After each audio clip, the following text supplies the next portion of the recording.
nine times out of 10, if you'd really do a deep dive into their backgrounds, you'll find that they did not grow up around a lot of other black people, Uh-oh. or they're coming from outside the country where they don't have a cultural understanding of what some of the stressors that are against black men and black women who are in this country. Mm. So I think when you come here, or you're not connected to the culture, you're in this battle with yourself trying to figure out where you belong. And a lot of times you gravitate to whatever feels trendy, you gravitate to whatever, sounds good, you gravitate to whatever evaluates or validates your sense of insecurity, or try to find something to figure out your way of belonging. And some of this stuff is really not new. It's just the things that kids Mhm. have always done where you're young and you're trying to figure out your place in the world and where you belong in it.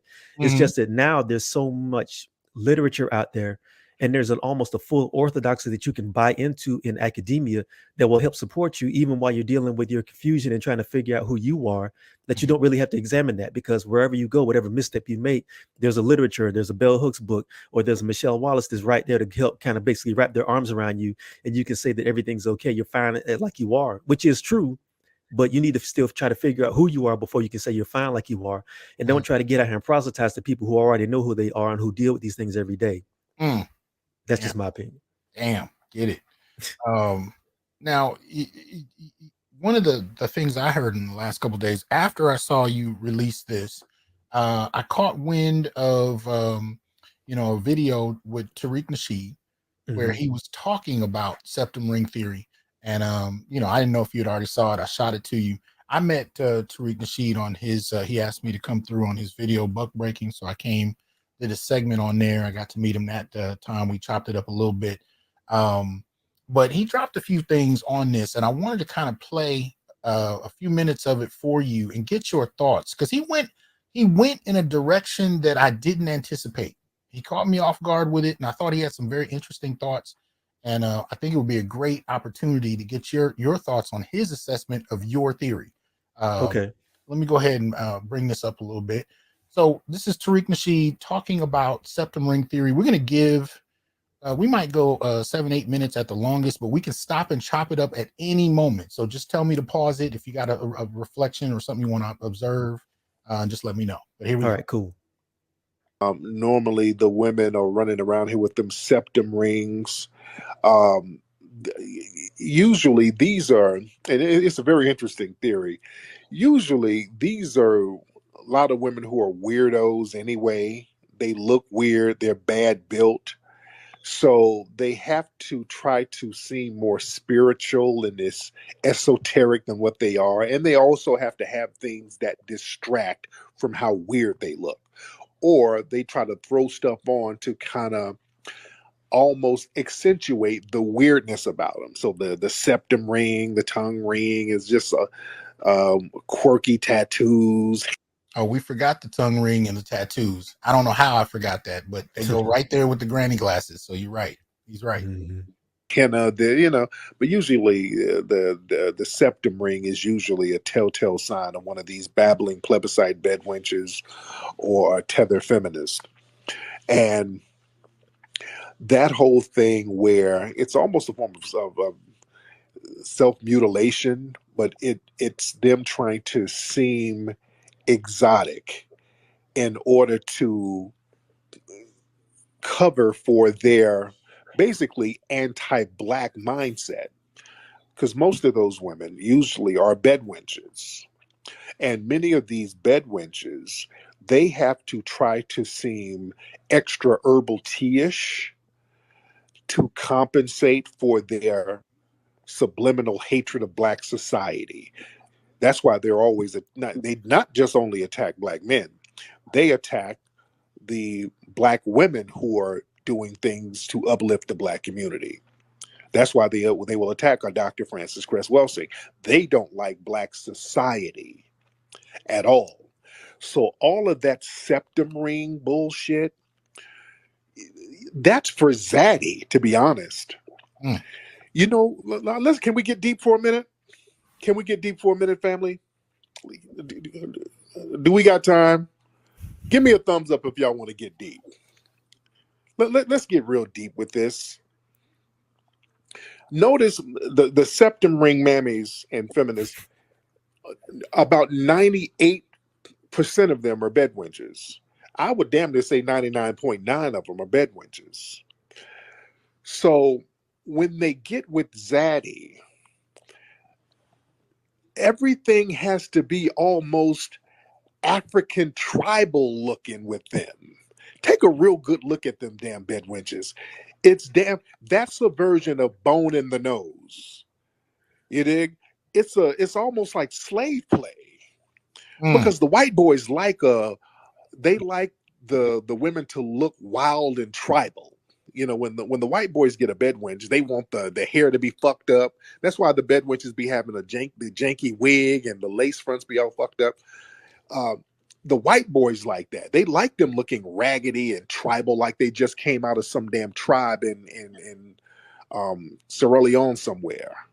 Let's talk about So that a the little bit. yeah. Um, yeah, I don't agree with everything he said, but what I will say is this. It's kind of like I said earlier. When you see people who are pushing a lot of these agendas and you see people who are moving a lot of this sort of theory that isn't connected to black people all the time, you will see that 9 times out of 10, like I said, they either did not grow up around other black people or they come from cultures outside of black American culture. So again, unfortunately for the first one, if you don't know where to put your foot, then it's rough and it's hard for you to kind of like figure out where you belong. And it's also kind of hard for you to really identify with people and the systemic racism and the systemic abuse that black people in America have dealt with. That's the first thing.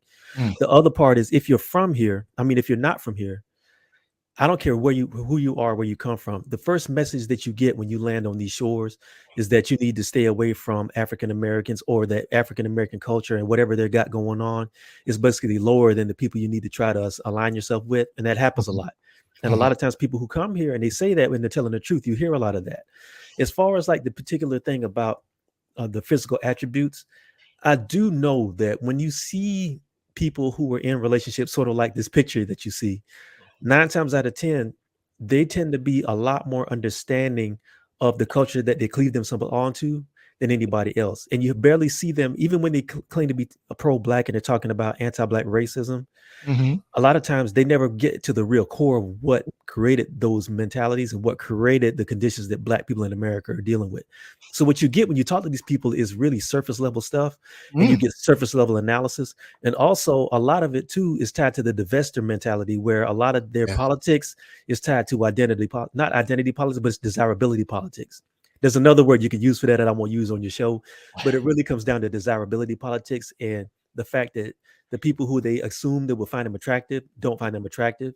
So they go to the people who will tolerate them Mm, or will tell them that they're attractive. And instead of dealing with that internal trauma, they externalize it and they push that onto every other person. So the fact that you've been rejected by one black man means all black men reject you.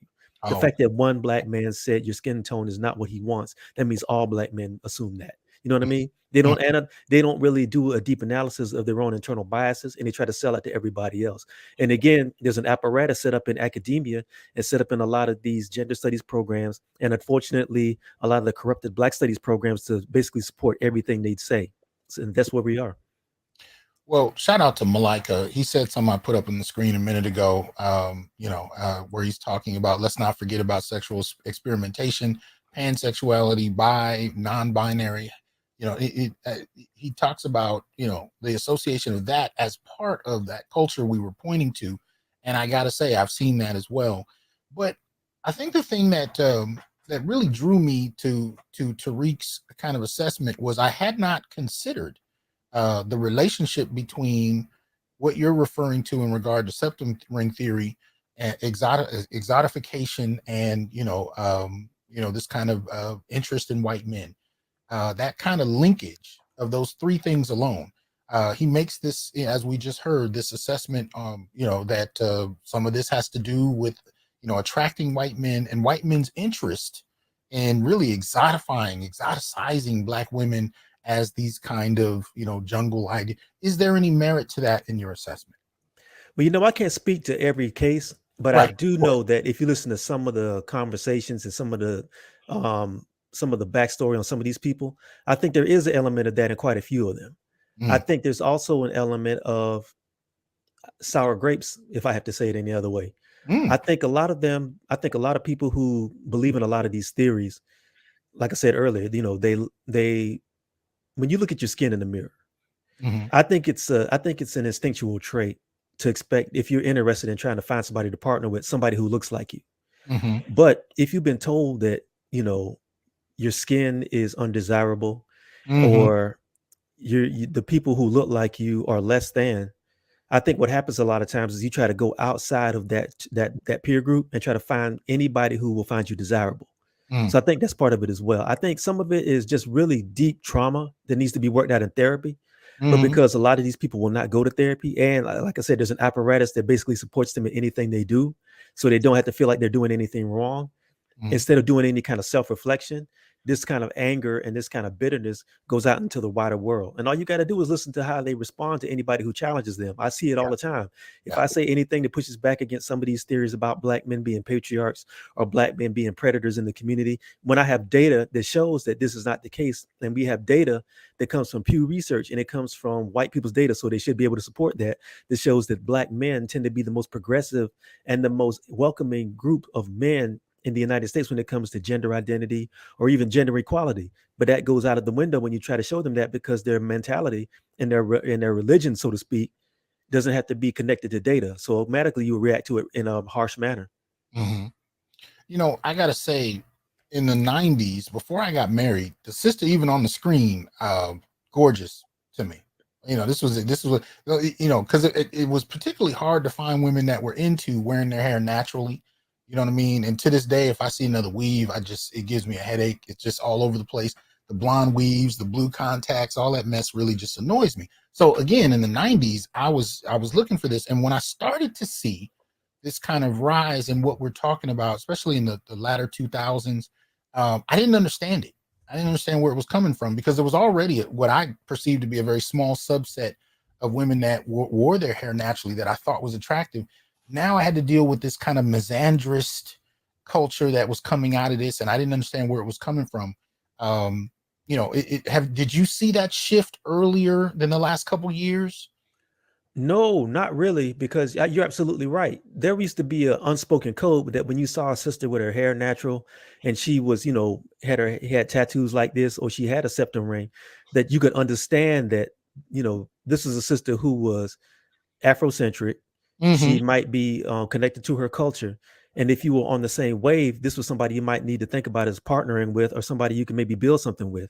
Mm-hmm. But yeah, man, I'd say maybe the last 3 or 4 years, and it seems like it kind of coincided with the rise of social media, and also coincided with the whole protest movement that we had over the past 4 or 5 years, where you saw people who were dressing like that, who were moving into a lot of this rhetoric, like I said, and they were starting to see them partner with people who were non-black, regardless of whatever their gender orientation, whatever their sexual orientation is. You started seeing that become almost a shorthand for the sort of septum ring theory that I talk about, and the sort of dating out that you see right now. And I don't know where that came from. I really don't, because I would love to really do some analysis on that. But it's weird seeing how that shifted from one to the other, to where you could not assume that somebody who looked like that would automatically be down with you as a brother. It's wild. Yeah. Whereas a number of years ago, that you could make that assumption, and more often than not, you'd be right. Mm-hmm. And it was kind of easy in a way, and now it's just kind of for me it's kind of confusing. But I'm going to play a little bit more of Tariq and get your thoughts on it. I promised Torrin that I wasn't going to hold him long, because the weekend is where brother gets to recharge. So we're not going to be here too long, but I want to play a little bit more and get his thoughts on it. Ring kind of gives them that bone in the nose, tribal, wild, um, Maasai warrior look. You know what I'm saying? That's something that Zaddy likes. Zaddy's like, oh God, look at her. Look at her. She's all nice and ashy. She has a ring in her nose. Oh God, she's so hot. That turns white boys on. I've never, you don't see brothers like, oh damn, she had a septum ring. That shit don't do nothing for us. That's some shit white boys like. You look more primitive and tribal with that shit. It gets them off. You know. I'm Mm-hmm. curious, do you think there's any relationship? Because we saw this at least in three media moments. We saw this in the Black Panther movies. We saw this with oh man, Lovecraft Country. We saw this with The Woman King. Do you think any of those kind of productions this kind of generic relationship to certain levels of African aesthetic. Do you think any of that was kind of appropriated in this at all? I can't really speak to that because I haven't done enough research on that to really speak on it intelligently. But what I can say is this: if you go back and read the autobiography of Malcolm X, Mhm. there's passages in the book when Malcolm talks about his days as a pimp and talks about his days as a hustler and everything.